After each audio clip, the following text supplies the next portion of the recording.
ఆచి చికెన్ మసాలా. చేతికి తీవ్రమైనటువంటి గాయం, ఒకవైపు ఆ యొక్క గాయం యొక్క తాలూకు నొప్పి ఉన్నా కూడా చేతికి కట్లు కట్టుకొని గ్రౌండ్లోకి దిగి భీకరమైనటువంటి పదును బాల్ వేశాడు. ఆయన ఎవరు కాదు, మొహమ్మద్ షమి.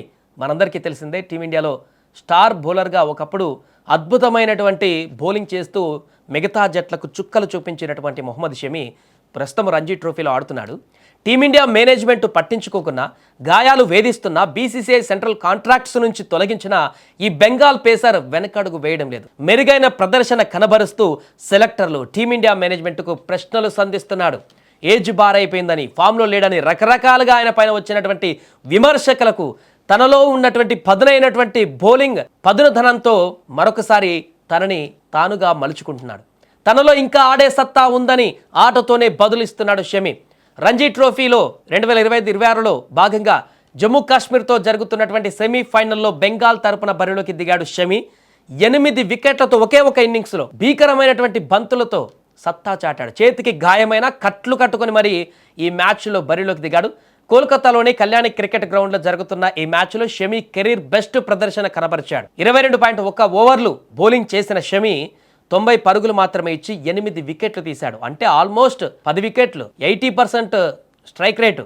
టీం మొత్తంలో 8 మందిని తనే కూల్చేశాడు. ఫస్ట్ క్లాస్ క్రికెట్లో ఒకే ఇన్నింగ్స్లో షమి 8 వికెట్లు తీయడం ఇదే తొలిసారి. ఇక్కడ ఎందుకు ఇంతగా చెప్పుకుంటామంటే, ఒకవైపు గాయమైంది, చేతికి తీవ్రమైనటువంటి గాయమైంది, నొప్పి భరిస్తూ పక్కకెళ్లాల్సినటువంటి షమి వచ్చినటువంటి అవకాశాన్ని వదులుకోకూడదు, తనను తాను చూపించుకోవాలి, మరలా టీమిండియాకి రావాలి, టీమిండియా సెలెక్టర్లు తనను అవమానించినటువంటి మిగతా వ్యక్తుల వాళ్ళందరికీ సమాధానం చెప్పాలి అంటూ ఆ పెయిన్ ని భరిస్తూ పదునైనటువంటి బంతులను విసరడం మొదలుపెట్టాడు అదే గ్రౌండ్ లో. ఇప్పటి వరకు 97 ఫస్ట్ క్లాస్ మ్యాచ్లు ఆడిన షమికి 79 పరుగులు, అంటే 7 వికెట్లు తీసి 79 పరుగులు చేసినటువంటి అత్యుత్తమ రికార్డు గతంలో ఉండేది.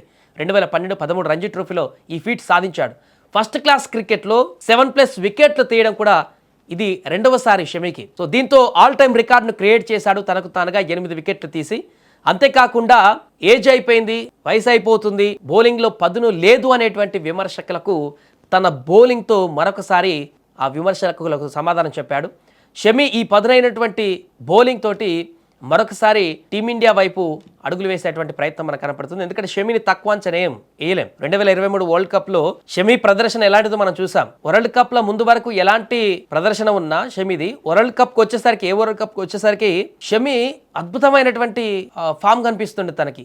అంటే వరల్డ్ కప్లోకి రాగానే పూనకం వస్తుందా ఏందో తెలియదు, కానీ వరల్డ్ కప్లోకి ఎంట్రీ ఇవ్వగానే షమి మిగతా బౌలర్ అందరిలో కంటే మెరుగైనటువంటి నెంబర్ 1 బౌలర్గా మారిపోతాడు వెంటనే. గత రికార్డులు అవే చెప్తున్నాయి. అందుకే షమి లాంటి ఫస్ట్ క్లాస్ వరల్డ్ క్లాస్ బౌలర్ని వదులుకోరు. మారుతున్న కాలానికి కొత్త బౌలర్లని, కొత్త యంగ్స్టర్స్ని ఎంకరేజ్ చేయాలి కాబట్టి, నెక్స్ట్ తరాన్ని తీసుకురావాలి కాబట్టి అన్ని రకాలుగా ఆలోచించి బీసీఐ కానీ సెలెక్టర్ కమిటీ కానీ తీసుకువస్తుంటుంది. కానీ క్రికెట్ మీద ఉన్నటువంటి ప్రేమ, ఆసక్తి, ఇష్టం అనేది ఒక మనిషిని వయసుతో సంబంధం ఉండదు, తన వచ్చినటువంటి విమర్శల పైన కూడా సంబంధం ఉండదు.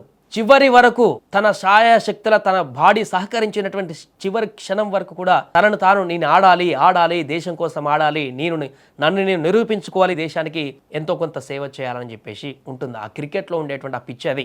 అందుకనే పెద్ద పెద్ద స్టార్లందరూ మన గతంలో చూడొచ్చు, సచిన్ టెండూల్కర్ కానీ, ధోని కానీ, ఇంకా ఎవరు సీనియర్లు అయినా కూడా. మొన్న రీసెంట్గా కోహ్లీ, విరాట్ కూడా చూడండి. అంటే వయసు అయిపోతుందని విమర్శలు, కొద్ది కాలం పేలవ ప్రదర్శన, ఇవి రాగానే విమర్శలు వస్తుంటాయి. కానీ ఆ విమర్శలు రాగానే వెనకడుగు వేయరు. ఇక చాలే ఇన్ని సాధించాం కదా వెనకడుగు వేయరు. ఆ ప్రేమ అలాంటిది క్రికెట్ మీద, ఆ ఇష్టం అలాంటిది, ఆ యొక్క బాండింగ్ అలా ఉంటుంది క్రికెట్ మీద. ఇంకా చెయ్యాలి, మనం సాధించాలి, నేను చెయ్యగలను, నేను ఆడుతాను అనేటువంటి ఒక కసి ఆ క్రికెట్ ప్లేయర్లలో ఉంటుంది. ఇప్పుడు షమిని చూస్తే అదే అనిపిస్తుంది. ఎందుకంటే చాలా పెద్ద వయసు షమిది. ఇప్పుడు ఉన్నటువంటి క్రికెటర్లు అందరిలో, మన టీంలో ఉన్నటువంటి అందరు క్రికెటర్లలో చాలా పెద్ద వయసు అయినా కూడా పట్టు వదలని విక్రమార్కుడిలాగా ఫైట్ చేస్తున్నాడు. రంజీలో ఫైట్ చేస్తున్నాడు. అక్కడి నుంచే మళ్ళీ పైకి రావాలి, పైనుంచి కిందికి వెళ్ళాం కదా, మళ్ళీ కింద నుంచే పైకి రావాలని చెప్పేసి కింద నరుక్కుంటూ వస్తున్నాడు వికెట్లని. 8 వికెట్లు తీసి ఇప్పుడు ఛాలెంజ్ విసురుతున్నాడు. మిగతా మ్యాచ్లు ఉన్నాయి, ఆ మ్యాచ్లో కూడా అద్భుత ప్రదర్శన చేసి ఇప్పుడు నెక్స్ట్ టీమిండియా టెస్టులో కూడా ఎంట్రీ ఇచ్చినా ఆశ్చర్యపోవాల్సిన పని లేదు. అది ప్రస్తుతం షమికి సంబంధించి వైరల్ అవుతున్నటువంటి వార్త ఇది. ఎందుకంటే కట్లు కట్టుకొని ఒక రకంగా పెయిన్ భరిస్తూ ఒక చెయ్యికి బౌలింగ్ వేస్తూ అన్ని ఓవర్లు, టెస్ట్ క్రికెట్లో ఎలా ఉంటుందో మనందరికీ తెలిసిందే. అన్ని ఓవర్ల పాటు బౌలింగ్ చేయడం అనేది చాలా గొప్ప విషయం. అలాంటిది గాయమైన తర్వాత కూడా బౌలింగ్ చేయడం అంటే అది మామూలు విషయం కాదు. షమి ఇప్పుడు అదే చేశాడు. దీంతో ఇప్పుడు దేశవ్యాప్తంగా మరొకసారి షమి పేరు మారుమోగిపోతుంది.